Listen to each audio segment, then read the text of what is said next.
इस कोविड की चेन को तोड़, मुझे ऐसा लग रहा है कि एक जनता कर्फ्यू जरूर लगा है, पर आप लोगों को कर्फ्यू दिखाई देता है कि नहीं।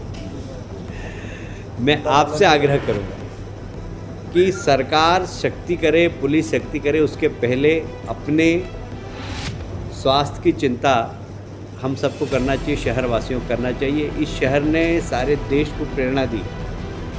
यह वो शहर है जो लगातार सफाई के क्षेत्र में एक बार नहीं, दो बार नहीं, तीन बार नहीं, चार चार पाँच पाँच बार लगातार आया। वो इसलिए कि जनता ने, मैं इसका श्रेय नगर निगम को नहीं देता हूँ, मैं इसका श्रेय इंदौर की जनता को देता हूँ। इस कोविड की लड़ाई का श्रेय भी जीतने का अगर किसी को जाएगा तो इंदौर शहर की जनता को देगा। इसलिए आत्मनियंत्रण करना बहुत ज़रूरी है, आत्मसंयम बहुत ज़रूरी है। बहुत ज़रूरी हो तो घर के बाहर निकलें। जनता कर्फ्यू अभी कहीं दिखाई नहीं दे रहा। पुलिस अगर डंडा लेके खड़े रहे और हम घर में बैठे रहें, घर में घुसें, तो अच्छा नहीं है। हम खुद नियंत्रण करें, हम खुद कहें कि भाई हमें बाज़ार में नहीं घूमना, कोविड को रोकना, क्योंकि कोविड की चेन को तोड़ने का सबसे बड़ा माध्यम यही है कि कम से कम लोगों से मिला जाए। और वो जब भी संभव है, जब बहुत ज़रूरी काम हो तो हम घर के बाहर निकलें, अदरवाइज़ निकलने की ज़रूरत ही नहीं, हम घर में ही रहें। तो जनता कर्फ्यू का पालन जनता को खुद को करना चाहिए। और मैं मीडिया के लोगों से कहूँगा कि आप इसको आप बहुत बड़े माध्यम हो सकते हैं कि इस जनता कर्फ्यू की सफलता के लिए आप से आग्रह है कि आप जनता को अवेयरनेस लाने के लिए आप लोग भी कोई अभियान चलाएं। अभी माननीय मंत्री जी और शंकर जी ललवानी के नेतृत्व में एक जिला प्रशासन के साथ बैठक हुई है, और बैठक में वर्तमान समय में क्या परिस्थिति है, कोविड को लेकर जिला प्रशासन की क्या तैयारी है, और भविष्य में यदि ये बीमारी और बढ़ती है तो उसकी क्या तैयारी है। सरकार की जवाबदारी, समाज की जवाबदारी, जनप्रतिनिधि की जवाबदारी, और मैं उसको जोड़ रहा हूँ अपनी ओर से मीडिया की जवाबदारी। हम सब की जवाबदारी यहाँ पर होना चाहिए। मुझे लगता है कि इन सब बातों पे विस्तार से चर्चा हुई। चर्चा होने के बाद एक सबसे बड़ी समस्या ऑक्सीजन से संबंधित थी। हमारी प्रतिदिन की आवश्यकता पहले 65 टन ऑक्सीजन मेट्रिक टन की आवश्यकता थी, वो बढ़कर अब 100 हो गई है और भविष्य में 125 तक जाएगी। तो हमने उसकी तैयारी की। पहले 65 की थी, उसकी तैयारी कर ली थी, पर अब पेशेंट्स की संख्या बढ़ती जा रही है, हॉस्पिटल की डिमांड बढ़ती जा रही है, तो वो 100 तक पहुंच गई है, पर वो 125 तक जाएगी। तो हमने उसकी तैयारी भी कर ली। जैसा आपको विदित है कि रिलायंस ने पहले 60 भेजी है। अभी हमने इस बैठक में ही अभी मैंने रिलायंस के अधिकारियों से बात की है। उन्होंने कहा कि हम 100 तक भी दे सकते हैं, पर हमारे पास कंटेनर नहीं है। तो अभी कंटेनर की व्यवस्था करने के निर्देश जिला प्रशासन को दिए हैं कि आप कंटेनर की व्यवस्था करें। जामनगर से 100 मेट्रिक टन ऑक्सीजन आ जाएगी। 2-3 दिन में ट्रांसपोर्टेशन की व्यवस्था हो सकेगी। अभी 60 टन तो आ रही है। इसके साथ ही कल मैं रात को पीतमपुर गया था। पीतमपुर में हमारे 2 मित्र हैं, मेरे बड़े पारिवारिक मित्र हैं। एक संजय अग्रवाल, जो लगभग पहले उन्होंने 600 का कहा था, फिर 1000 का कहा, अभी 1200-1400 सिलेंडर रोज़ भर रहे हैं और निःशुल्क दे रहे हैं। शहर एक बड़ा खर्चा कर रहे हैं शहर के हित के लिए। बोले शहर ने मुझे बहुत दिया, तो इस विपरीत परिस्थिति में मुझे भी शहर को कुछ देना चाहिए। जैसा संजय अग्रवाल जी ने, हमने कहा कि कुछ हम नॉमिनल आपका बिजली का बिल, खर्चा ये सब दे देते, तो उन्होंने बिल्कुल नहीं, मेरी जवाबदारी है कि मुझे शहर के लिए कुछ करना चाहिए।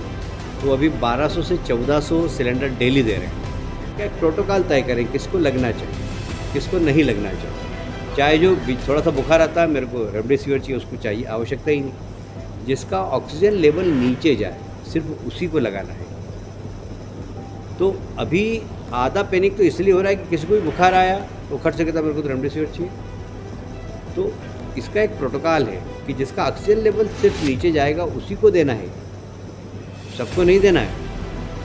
तो इसलिए इसके बारे में भी समाज में समझना पड़ेगा सबको कि ये इंजेक्शंस, अगर आपको सामान्य बुखार है, यदि आपको खांसी आ रही है, आपको थोड़ा सा चेस्ट में सामान्य इन्फेक्शन है, तो आप एंटीबायोटिक लेकर दूर हो सकते हो। उस समय इस इंजेक्शन की आवश्यकता नहीं, क्योंकि बड़ा पावरफुल है। अगर आपने स्वस्थ व्यक्ति को दे दिया तो उसके लिए नुकसानदायक भी हो सकता है। तो किसको देना, किसको नहीं देना, इसके बारे में लोगों को जानकारी होना चाहिए और इसका एक प्रोटोकॉल सुनिश्चित करना चाहिए। तो हमने कहा है कि डॉक्टर्स की एक बार और आप सीनियर डॉक्टर्स की बैठक बुलाएं और उनके द्वारा समाज में बताएं कि किसको रेमडेसिविर इंजेक्शन की आवश्यकता है। मुझे लगता है कि वो भी 1-2 दिन में हो जाएगा। तो उसकी जो इंजेक्शन है वह बाज़ार में मिल नहीं रहा है, डॉक्टर लिख देते हैं, बेचारा वो पर्ची लेके घूमता रहता है। तो जब है ही नहीं, इंडिया में नहीं है कहीं। मैं खुद ने सबदुर घूम लिया, सबदुर मेरे जो संबंध है, मैंने प्रयास किया, कहीं पर पूरे इंडिया में नहीं है। जिसके पास पुराना स्टॉक था वो भी ख़त्म हो गया, इसकी एक्सपायरी डेट, क्योंकि हमारे इंडिया में भी सप्लाई नहीं हुआ। नकली हो सकता है मिल रहे हो, तो वो भी, इसलिए टोसी के भरोसे नहीं रहना चाहिए, उसका अल्टरनेट ढूंढें। आज बैठक में बात करेंगे वो लोग, डॉक्टर्स की बैठक लेकर, उसका अल्टरनेट क्या हो सकता है जो बाज़ार में उपलब्ध है उसका प्रयोग करेंगे। आने वाले समय में मैं देश के प्रधानमंत्री को धन्यवाद देना चाहता हूं कि उन्होंने 18 साल से ऊपर के लोगों को टीकाकरण की छूट दी। अब वो 1 मई से वो भी प्रारंभ होगा। मैं आपके माध्यम से जनता से आग्रह करूँगा कि जिला प्रशासन जनप्रतिनिधि को सहयोग देकर और सब लोग टीकाकरण लगाएं। टीका लगने के बाद जिसको भी कोविड, जिसके ऊपर हमला किया है, वो बहुत ज़्यादा डैमेज नहीं हुआ उसको। टीके के कारण उसकी प्रतिरोध क्षमता बढ़ी है और उसने कोविड को सहन किया है। इसलिए जिनका टीकाकरण हो गया उनकी डेथ रेट बहुत कम है, वो रिकवरी फास्ट हुई है उसकी। इसलिए सब लोग टीकाकरण में भी सब लोग लगाए। पत्रकारों को सबको टीका लगा कि नहीं लगा अभी? एक डोज लग गया ना सबको? हाँ, तो आप लोग भी लगा लीजिए सबसे पहले, क्योंकि आप फील्ड में ज़्यादा रहते। एक विषय था,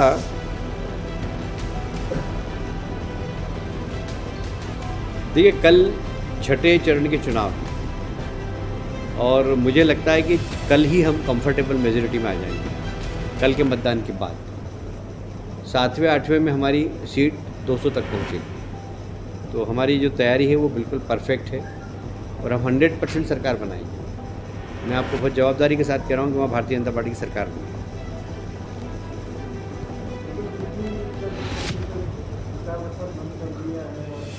जी,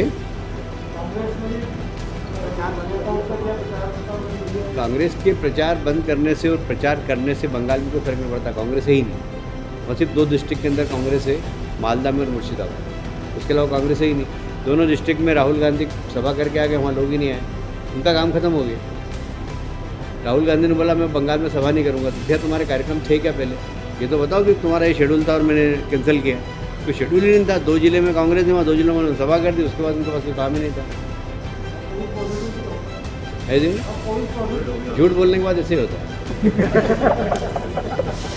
रही थी कि 1 तारीख से आप कैलाश विजयवर्गीय मैदान में आते तो अभी तक तो पूरा मामला समझ जाता था, लगातार सोशल मीडिया में बात आ रही थी। लेकिन आप चुनाव के कारण में व्यस्त रहे, लेकिन अगर आप पहले आ जाते तो बहुत सी चीज़ें सॉर्ट आउट हो जाती। नहीं, काफ़ी कुछ शॉर्ट आउट हो गई है और वहाँ से जितना मेरे को कर सकता था मैंने बंगाल से बैठ कर ही किया। पर वहाँ मेरी उपस्थिति बहुत ज़रूरी है, क्योंकि अब लास्ट 3 फेज़ के इलेक्शन है। रिपोर्ट नहीं किया जा सकता अभी क्या है, ऑफ द रिकॉर्ड एक बात बताता हूँ, बंद करो।